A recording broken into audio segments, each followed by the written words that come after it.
السلام عليكم. تشيكن ستريبس كي اف سي. النهارده هقولك على طريقه سهله وبسيطه هتعتمديها كل مره هتعملي فيها ستريبس. هقولك على سر القرمشه وهقولك ازاي تطلعيها باللون الذهبي الرائع ده.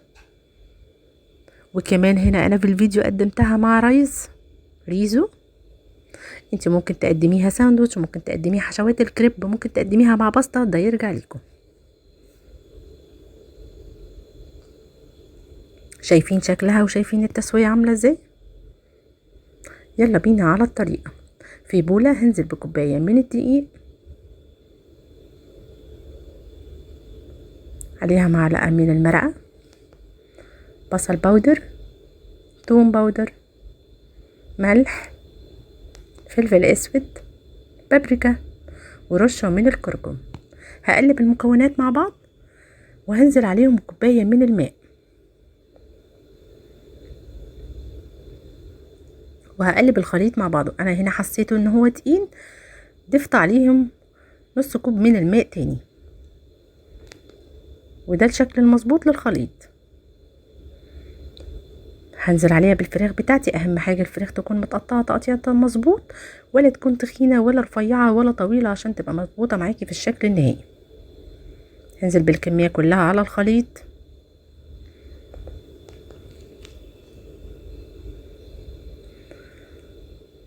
وهغلفها في الاسترتش، وهشيلها في الفريزر نص ساعة.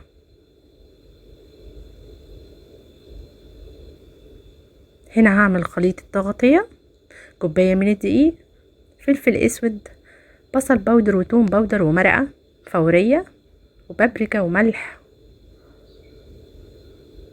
وكركم، نفس المكونات اللي حطيتها على خليط النقع. هقلب المكونات،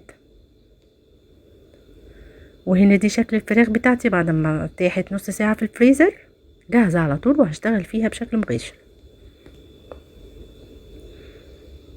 هضيف هنا الستريبس على الدقيق، اهم حاجة مضغطش عليه عشان اديه مساحة ان هو يعمل شكل الزجزاج.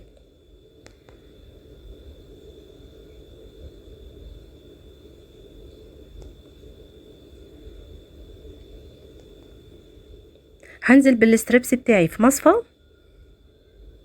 وبعد كده في بولة فيها مية ساقعة هنزل بالستريبس وارجعه تاني خليط الدقيق.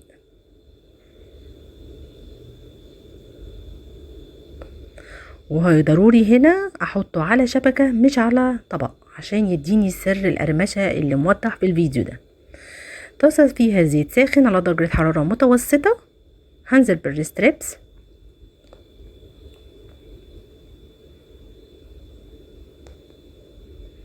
وهنا ده بعد ما نضج معايا. شايفين شكله عامل ازاي؟ شايفين القرمشة؟ ده غير الطعم والريحة تجنن. اتمنى من كل قلبي الوصفة تكون عجبتكم. يلا جربوها وابعتولي وقولولي ارائكم.